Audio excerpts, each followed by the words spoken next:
Thank you, everyone, and thanks to Dr. Kuzimano and the panel for letting me have the privilege to present at the conference. My name is Makhdoum. I'm a cardiac surgery resident at the University of Toronto. I'll be presenting a couple of cases, and we'll have a discussion throughout these.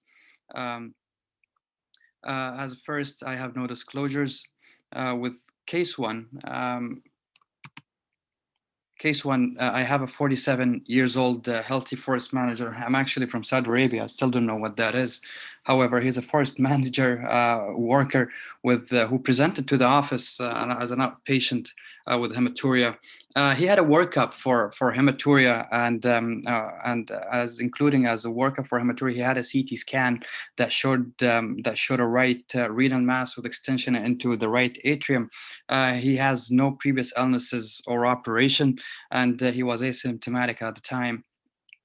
And here is a picture of his CT scan. We see the right renal mass, and we can see also like some invasion around the IVC and also around the RA. Then on the CT chest, we can tell that there's some.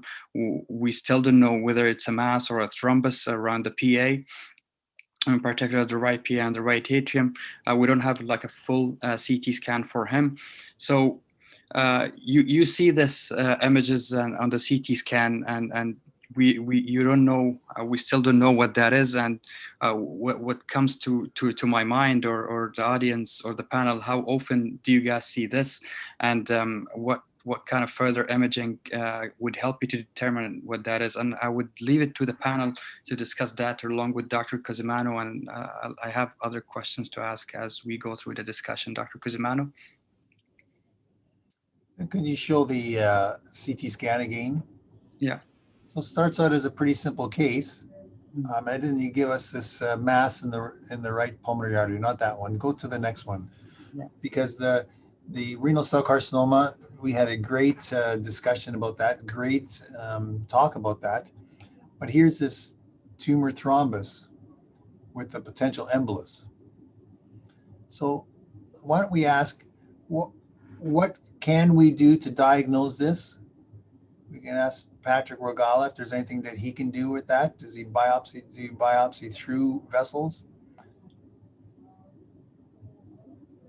The other question I'm going to have for our genital urinary surgeons is, how would your treatment be different for this compared to the regular renal cell carcinoma?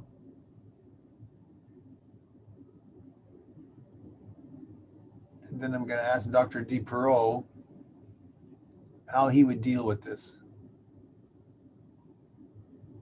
if he were asked to come to the operating room. I don't know if you're online or not. I'm here, yep. Okay, good. Okay, Mark. So you see, this man has a renal cell carcinoma, and they got a CT scan, and he has this little plug there at his right pulmonary artery. So they talk about a tumor thrombus. Mm-hmm. And the question is it tumor thrombus, or is this a bland thrombus? How can we get a diagnosis of it? What can we do differently in terms of imaging? And from Kristen, does it really matter? So I don't think Patrick is able to come online, so we can't ask him any questions. But Kristen, you want to ask the question? You want to answer some of those questions to see whether you want Mark DiPerot to do something for us, and if there's any way that we can biopsy that and find out what it is first? Sure. So just to answer the first question, these patients are not common in our practice. They are something that we see a couple times a year, maybe a handful of times. And as Dr. Hamilton mentioned in the talk, these patients are complex. They need to be seen in tertiary and quaternary care settings for this very reason, because they're challenging and we need all hands on deck. So with regards to what we would do when we first saw this patient would be fully staged. So they would get a CT chest, abdomen, pelvis, bone scan, blood work. With regards to this thrombus in the pulmonary artery, we would get probably multidisciplinary opinions with regards to the best imaging of this. If it was in fact extension of tumor thrombus, the best imaging is a T1 MRI. But the question is really whether this is tumor thrombus or bland thrombus. And we mentioned that that's challenging to differentiate the best of times. So we would probably talk to our colleagues in thoracic surgery and or thoracics radiology to see what the best imaging would be for this. However, they do need to be fully staged because we want to make sure there's no metastatic disease as well. Do you guys use PET scanners in renal cell carcinoma? Not typically. No, PET scan is not usually used for RCC. Renal cell carcinoma is PET avid? We don't, I'm not sure, but we don't use it. We use it a little bit in bladder cancer, but not in RCC. It's too bad that Patrick is not being able to be online here. And if this were considered, we don't know just yet what this is, but if this were not a bland thrombus, would this be considered a metastatic disease, or is this still a T4 lesion that's considered an extension with just a little piece that broke off? Is it equivalent to somebody who we're operating together on a case and all of a sudden you call me because there's been a piece that broke off and went into the lung, but it just happened a week ago? Or is this considered a different stage for this patient? Is a different prognosis? Yeah, it's an excellent question. And I think we would certainly be fully investigating whether this was extension of the tumor directly into the pulmonary artery. And if it wasn't, if it was a piece that had broken off and had landed in the pulmonary artery, again, it would be essential to make sure there's not diffuse pulmonary mets, because that can sometimes happen where essentially the lungs get showered with mets from one of these tumors. And that would be very different than if this was a solitary piece of thrombus that had broken off and we thought that the patient was otherwise a suitable candidate for surgery. It probably would be something that we would get many, many opinions from the different team members. But if this was a young, healthy person who was surgically resectable and cardiac surgery felt that it was something that we could go after, we probably would entertain that thought for sure. And would this be somebody you might consider a SUDENT or a systemic therapy to see if it starts to shrink? It depends. I think it depends a little bit on if this is, I guess we'll see how this unfolds, but whether this is extension of thrombus or if it's a piece that has broken off, because if it's a piece that's broken off and then you put them on therapy and then that kind of dislodges and you have an unstable thrombus, it is not routine for us to put these people on systemic therapy to see how the thrombus and the tumor thrombus reacts. And I would be worried about the hemodynamic stability of this patient, just given where that is in a main vessel. Again, not our area of expertise. So we would be talking to all of the team members to see, how to get this person through a surgery successfully. If everybody shrugs their shoulders and say, we need pathology of that little hunk of stuff, would this be somebody you would delay surgery and repeat the imaging? Obviously, it depends on the patient's clinical status, but repeat imaging to see whether other little bits and pieces spring up elsewhere? If people said that they needed pathology, so you could easily... we don't know whether this is we don't know whether this is bland or cancer. Yeah. There's this terrible word is called tumor thrombus, and people think that tumor thrombus is bland thrombus. Mm-hmm. But this is cancer, and we don't know whether this is cancer or a piece of thrombus, plain old bland thrombus is broken off, and we don't know the result because this patient's come for surgery, mm-hmm. and we have to make a decision in what kind of things can we use. It's unfortunate we don't have radiology here. If anybody listening is a radiologist, please identify yourself and we'll unmute you. So what would you do? So they would also certainly see thrombosis and start on full dose anticoagulation. And bland thrombus would hopefully over time resolve. But again, it's not necessarily a patient that you have a lot of time with. And again, we would probably talk to thoracics radiology, like you mentioned, to see if they could help us a little bit more in terms of differentiating what was going on here. Thrombosis would be involved, and then surgical cardiac and or thoracic surgery, we would get as many opinions as possible, because for us, it would still be a technically feasible operation. But again, if this patient's going to become hemodynamically unstable, and we can't get that piece of whatever it is, it would change our actions. And if you knew that that was, if I could give you a magical ball and tell you that was cancer, would it change your procedure? Well, it would certainly, I think honestly, we would be talking to you about whether we could get that out.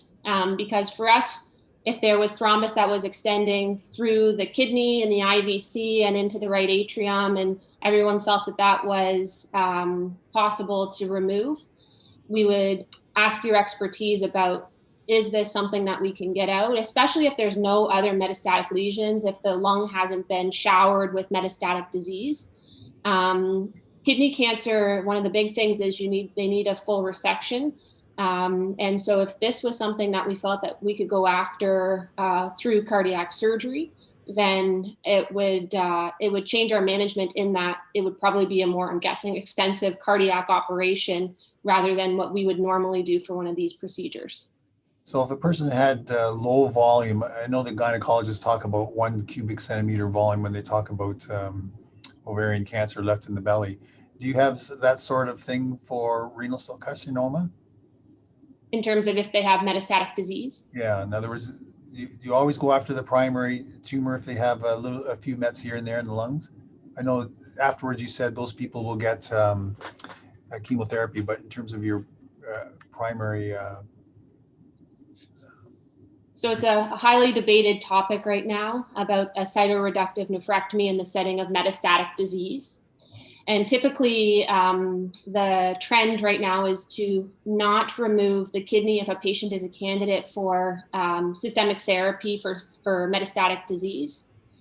People with tumor thrombus, it's a bit of a different beast, just because of the risk of them having emboli and them showering off metastatic disease into their lungs. But another thought process is if the bulk of the tumor is within the kidney and they have a few lung lesions here and there, then they may respond better to systemic therapy if you can take out the majority of the cancer, especially in the setting of IVC thrombus that would extend into the heart. I think one of the main thought processes is remove the bulk of the tumor, and then after they recover, allow the systemic therapy to kind of do the work on the small lesions in the lungs or elsewhere. You still like to see this thing taken out at the time of an operation. Yeah. I see Patrick Regala is back online. Patrick, this is a patient who has a renal cell carcinoma that extended an IVC tumor thrombus, as they say, and they find this little thing there. And is there any way that you can help us to determine whether this is bland versus cancer? A hard question. Oh, you're still muted. Yeah, that's a hard question. I'll tell you why that's so difficult. One would believe if it's cancer, you might see some enhancement if intravenous contrast is given. I have to tell you, I doubt that's going to be the case for following reasons. Unless the cancer has gotten access to the local blood supply, then yes. But if it's a fragment from another site, it just is an embolus. Why would it take up contrast? It's just tissue. Right now, there will be some uptake, but so will that be seen in the thrombus, because the thrombus is also kind of a jelly material that also after a while will take the contrast because it diffuses in. So the ability to actually make that call depends on whether this is tissue that has received access to blood supply locally and then has grown into the wall, or if it's just a simple embolus. We have looked at MRI, if that's able to characterize. I would say if the thrombus is large enough, yes. Motion and the other factors I just told you can be prohibitive. I probably would give a shot for MRI. CT can be challenging in those circumstances. And does renal cell take up FGD for PET? Do you know? Yes, it does. It does. The only problem is here that, if it's a fragment of a cancer, the metabolism changes, right? Again, it's cut off from its original blood supply. PET is actually also a good consideration, but it really depends on where the timing is. Is it just, embolized within whatever, a few hours, maybe a day? We might see still activity. If that's more a chronic situation, possibly not. Mark, what are your comments about this patient? Yeah, so like I agree with You're drooling because it's a pulmonary endarterectomy case, but you know. that may be why it was thrown in there. Yeah, that's right. Yeah, these are the challenging situation, but I think a big part that helps is just to to give a bit of time, and I think to do things in stage procedure is certainly a possibility. I mean, if it's thrombus, it should progressively resolve on the not be a problem as you monitor them over time. If it is truly tumor, then it may start to expand. On close follow-up, for a few weeks may help you, make the right decision as well. So, on that, maybe giving the benefit of the doubt to the patient on treat his primary tumor as you monitor the lung lesion is certainly an option that should be considered. Now, this is a patient, I should have shown as another slide. This is a patient who went into the right atrium. So the patient is going to be on cardiopulmonary bypass. Yeah, so if you have to put patients on bypass, then obviously you will take it out at the same time. I mean, it would be fairly straightforward to do, and that would be the thing to do. So I think, the first step is really to complete the investigations on, depending of the extent of the IVC tumor, particularly if it extends into the RA or the RV or even all the way to the PA, then it should be taken out at the same time. If it's just a single embolus, from the tumor with nothing in the heart, then you can potentially do it in a stage procedure, as long as the patient, doesn't have any hemodynamic compromise, from that lesion. But technically, it's you can remove that. There's very limited problem and risk with it outside of having to go on bypass. So. For those people that aren't, this is pure vena cava right over here, so it's actually technically a very simple spot to get. Would you just attack it locally here, Mark? Sorry, I said here's the SV. I'm showing the people who may not know as much as we do. This is a superior vena cava over here.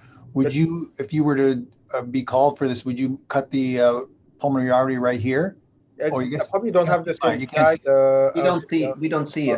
I'm sorry, you're right. It's the overlying the superior vena cava and pulmonary artery. Oh yeah, here we're good.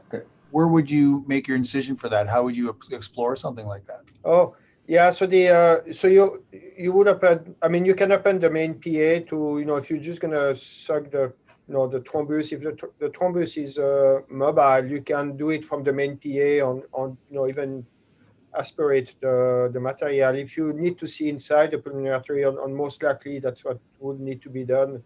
It would be to dissect between the aorta and the SVC, and then you do a longitudinal incision along along the right PA between the level of the aorta to the level of the SVC or right upper pulmonary vein, and that will give you an opening to see most of the right PA on descending branch of the right PA. So you will be able to dissect the clot off the wall of the artery if necessary, and then you can see in the different lobar and segmental branches, make sure there's nothing else. Okay, I don't know whether I should tell you the answer and move on to the next question. It's like one of those TV shows you watch, or one of the ones that we're all binge watching during COVID. You have to watch the next episode. This patient, that's exactly what we did. Cut into it, and it was actually a subintimal metastasis to the pulmonary artery. Mike, does that happen very often? You asking me? Yeah. I have not seen that previously. And Mark, of course, you have an amazing ability to attract stuff that no one's seen before. Yeah, and that's what we keep them off of these meetings. Mark, when you were to do something like that, would you expect it to recur locally if all we did was do a subintimal endarterectomy?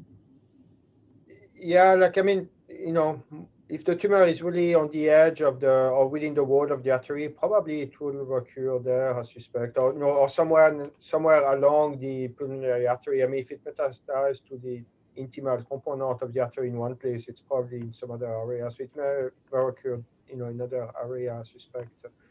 And do you think there's enough, Patrick? Do you think there's enough blood supply if a person has a subintimal metastasis to show up on these other imaging like PET, or does that need a real blood supply? No, I think as soon as the PET is dependent on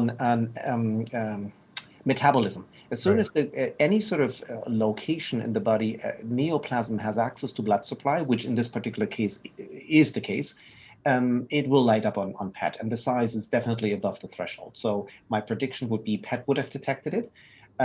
I was referring to of an embolus that just goes in, is disconnected from any blood supply. That could be a challenge. Yeah. This was a challenging case, and we were expecting to find a bland embolus or a tumor embolus that had just sort of stopped there, but we actually found a subintimal metastasis. The patient had another recurrence in the other lung about a year later and died about 8 or 10 years later of distant disease. So exactly as you suggested. RJ, was there any thrombi as well, or was it just No. tumor, like the whole specimen was tumor? It was all cancer. No thrombus at all. Crunch spot, yeah. And the lesion in the, I could have shown the pathology gross specimen, but the one in the superior vena cava wasn't one of these gigantic ones. It was one that went into the heart, but it wasn't one that pushed the IVC out. There's different kinds of renal cell carcinomas, the kind that really expand the IVC and the kinds that don't really expand it very much. I don't understand the biology of those. Anyway, that was a great discussion. We have one more case. Ahmed, you want to go on? And Ahmed, one day you're from Saudi Arabia, you don't know what a forest manager is. We'll talk about that. No problem. I caught that. That's good. Yeah. So we move to case number 2. Case number 2 is a 39 years old banker, and for sure I know what banker is now, with the upper quadrant pain after eating fatty foods. The the patient had an ultrasound that showed a normal gallbladder, but showed an IVC tumor. As a consequence of that, the patient had an imaging that showed a CT scan that showed a lifted nexal mass extending into the RA and the RV. Looking at the patient history, the patient had a previous fibroid operation at the age of 31, but the patient was otherwise healthy. All right. So, and here's a CT scan that showed the RA with a mass / thrombi that is going to the RV as well, including the RV and RA. And when you do on a further examination of the CT chest, it shows also like a right lower lobe nodule, as we can see that would assume more than 2 to 3 millimeter or centimeter in length. What would your working diagnosis be? What investigation that you would do to reach that diagnosis, and how would you deal with the pulmonary nodule? And I would open that to discussion again with Dr. Cosimano. Could you go back to the slide to show us? So we have a patient here who has a tumor going through the heart, needs heart surgery, and one more right there. So we have this. Yeah. Well, go back to the next one, because that identifies it's from an adnexal mass, and the patient has this. Are one of our gynecological people here, gynecological oncologists here? While they're firing up their microphone, hopefully they are here. Mark and Patrick, this is lung cancer. Is it? 2 diagnoses? How often do we get 2 diagnoses, Mike? Not lung cancer, no. No. Tell us why you don't think it's lung cancer. Educate us. That's what this meeting's all about. Too round, too smooth. No speculation, no reaction of the tissue. That's something else. I when I see it, first shot would be, it could be smooth muscle. Maybe it's an leiomyoma. Maybe it is something pre-existing. It could be granuloma. Maybe it's an hamartoma that is in the lung forever. I don't know, even if it's new. Would you consider this more benign? What sort of radiological investigations would you suggest for this, if any? My first question would be, do you have priors? I'm sorry. Yeah, I probably don't. I would probably describe it as a nodule that requires further investigation. It could be from smooth muscle, maybe a metastasis. They can look like this, but it could also be a hematoma. I only have one window here and I have nothing else, so it's a bit of a difficult thing, but I would definitely exclude infection in terms of an ongoing process. I would exclude lung cancer. And Mark? Yeah, I agree exactly with Patrick. Like, just to make sure there is nothing else in the rest of the lungs. Like if it was a MET, you may expect more than just one lesion. But otherwise, it looks pretty indolent based on the characteristic. Yeah, and it looks like it's at the end of a bronchus. So maybe you can get a tissue, either from a bronchoscopy or certainly from an FNA, I think. Yeah. And what about the history we've received? A person who has an adnexal mass with a tumor going through the heart. Is that enough to say that this is metastasis from that? From the gynae point of view, hi, Dr. Cusimano, I'm here. So it sounds a little bit familiar to some of the cases we presented with a pelvic mass, a pulmonary mass, and a cardiac mass. From my point of view, what I'd want to know, so it's not, she's 39, so I assume she still has her uterus and she had a previous fibroid. Sounds like she could have had a myomectomy. I would get pathology review from that. And then if she still has her uterus, I would investigate if she has any bleeding symptoms. She does have pain. I could start with an ultrasound and then further imaging of the abdomen as well. And so you might have missed it. She does have an adnexal mass with a tumor going through the heart. Up the IVC. And nothing in the uterus? Adnexal mass. That's all they said. And Patrick, this is a fairly simple biopsy for you. And Michael, can you teach us about leiomyoma in the lung? Or Sabrina? Sure. Go ahead. From a path perspective, primary leiomyoma of the lung is incredibly unusual. When you see it, it actually tends to be vascular leiomyoma, distinct from IVL, and would be more proximal. This case, we're obviously talking about, we are implying that there might be an intravascular lesion. Adnexal leiomyoma causing IVL would not be my first picture of that, but as I said, you attract some really crazy stuff. In terms of biopsying it, I actually thought Mark's point was great, and that an EBIS might actually be able to get in there. It's probably right at the edge, but it also looks like it might be amenable to needle. I don't know. Patrick probably prefers needles because he gets to do them. No, I would definitely say bronchoscopy first if that's possible. I only see this one level of, so it's hard to say if it's reachable. Let's assume it would be in proximity. Definitely bronchoscopy, got a biopsy first shot. If that's not doable, I would do a percutaneous with the expectation it's probably something, it's not lung cancer. And if we were to prove to you that this was a leiomyoma, is that what it's called, the leiomyoma? Metastatic leiomyoma. Can you talk to us about that a little bit more? How would that affect your treatment of this lady? Is she an incomplete resection and therefore has a reduced lifespan, Sabrina? So as we discussed earlier, I think that we would have to have a multidisciplinary discussion as to kind of like we did with the recurrence of our second case. Do we only remove the pelvic mass and leave the pulmonary mass if that's not resectable? Or do we do a one-stage multidisciplinary procedure? And as you said, do we consider if the pulmonary masses, either they're related or unrelated? And do we consider giving her adjuvant hormonal treatment afterward?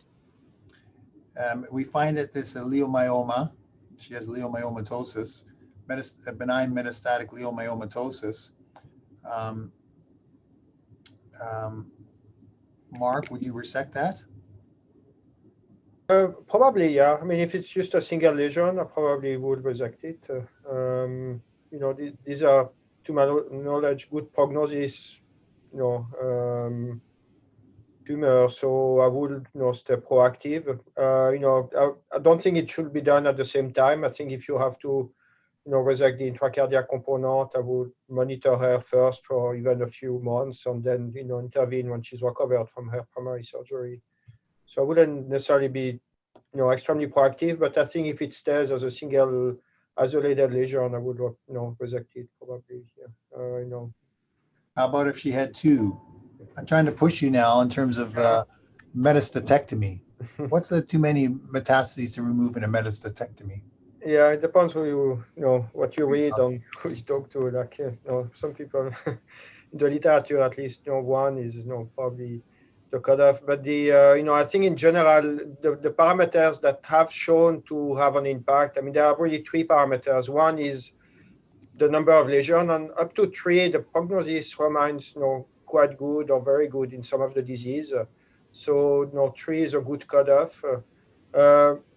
The other parameters is, having the ability to do a complete resection. So it's really to be able to remove all the lesion, particularly if there's more than 3, you really have to be sure that you can remove them all.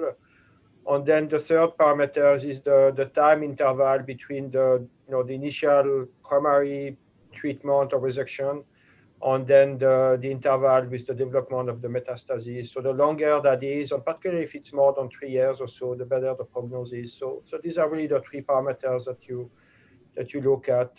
And then a group that's a little bit different but highlights the ability to give successful systemic therapy. The germ cell tumor are very different group, but these are patients who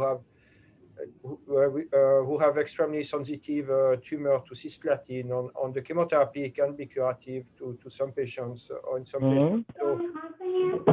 So we would, potentially intervene for many lesions in these patients with, if they have a good response to, in terms of tumor markers.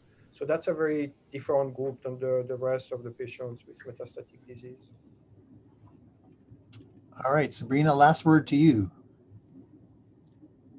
So it's a good discussion. So as I said, I would really like to characterize this adnexal mass a little bit more. If it is a leiomyoma, if it looks like a leiomyoma on imaging versus like the rest of the discussion, if it could just be, as Dr. Seidman said, a red herring, which I'm less in favor of, and especially we would see that differently. I'm got used to an ultrasound, which, a simple cyst, I agree, in a 39-year-old would be common, but this doesn't sound like that kind of presentation. So I would go ahead and further characterize it as adnexal mass, get biopsy from the most accessible site. We never biopsy adnexal masses. So if the lung metastasis is biopsyable, that's what my next approach would be. Yeah. To our gynecology colleague, Sabrina, out of curiosity or interest, it's my understanding that those kind of like leiomyomas, they can be like, would you treat them with hormonal therapy? Would they be sensitive to that? It just something that runs in my head. You speak up, please. Yeah. Do you hear me now? Yeah, so I heard the question is whether treating these leiomyomas with a hormonal therapy works. So it is a little bit controversial, mostly between the gynecologist and the gyne-oncologist in terms of fibrostal, which is something that I mentioned earlier. It's a progesterone receptor modulator that was considered in our case. And it really acts on the smooth muscle tissue, and it is a common treatment for fibroids. I'm not sure the efficacy of it in the leiomyomatosis that's intravenous and in the heart. I'm pretty sure that's never been studied before, but it's controversial, and Dr. Seidman can comment because sometimes, like we saw, something that's called a fibroid in a community center, for instance, that was maybe actually a sarcoma, and you're giving hormonal treatment to it, it's misviewed in the gyne oncology world and the gyne pathology world. So you'd really have to have good evidence that if in a tertiary center that it was a benign fibroid, and even leiomyomatosis is benign, as we said, so it could be considered. And there are a few case reports where it has been used, but the survival difference is not, there's no benefit, but it can be considered just to confirm that it's not histologically malignant from the get-go. Mark, one question for you is, would you do VATS Okay, for metastasectomy?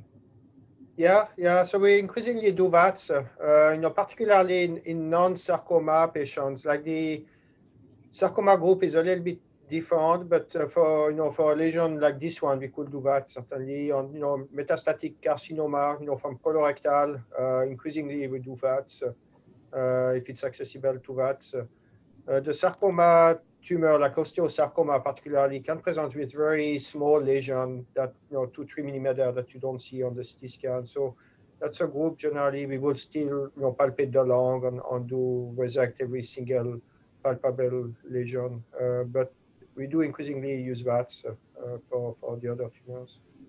Michael, you are the pathologist, so you do have the last say. What's a pecoma? Teach us what a pecoma is. Yeah, so Sabrina really was speaking to this point, is that there's a lot of things that look like lyo, and particularly for an adnexal mass. Sabrina, you can probably speak to this better. Without seeing the uterine lesion seems a bit funny to me. Yes, it could be stuck in a vessel, blah, blah, blah, but usually the primary has either already, primary is a horrible term there, has already gone away or has been taken out or is visible. Pecoma is the periendothelial cell tumors, which is a completely inaccurate name. This is the category of tumors that include angiomyolipoma and the various tumors associated with tuberous sclerosis. And the uterine ones, and presumably therefore also the ovarian ones, which are a little less well studied, given a rare tumor anyway, can look amazingly like a leiomyoma. And if you don't throw the one particular immunohistochemical stain on it, you'll miss it. And they have a much more aggressive pattern even in the reality is pecoma doesn't come in benign, it comes in indeterminate malignant potential and malignant. So even on the lower end, you're going to have something behaving more aggressively than a fibroid, even if it's the ideal variant.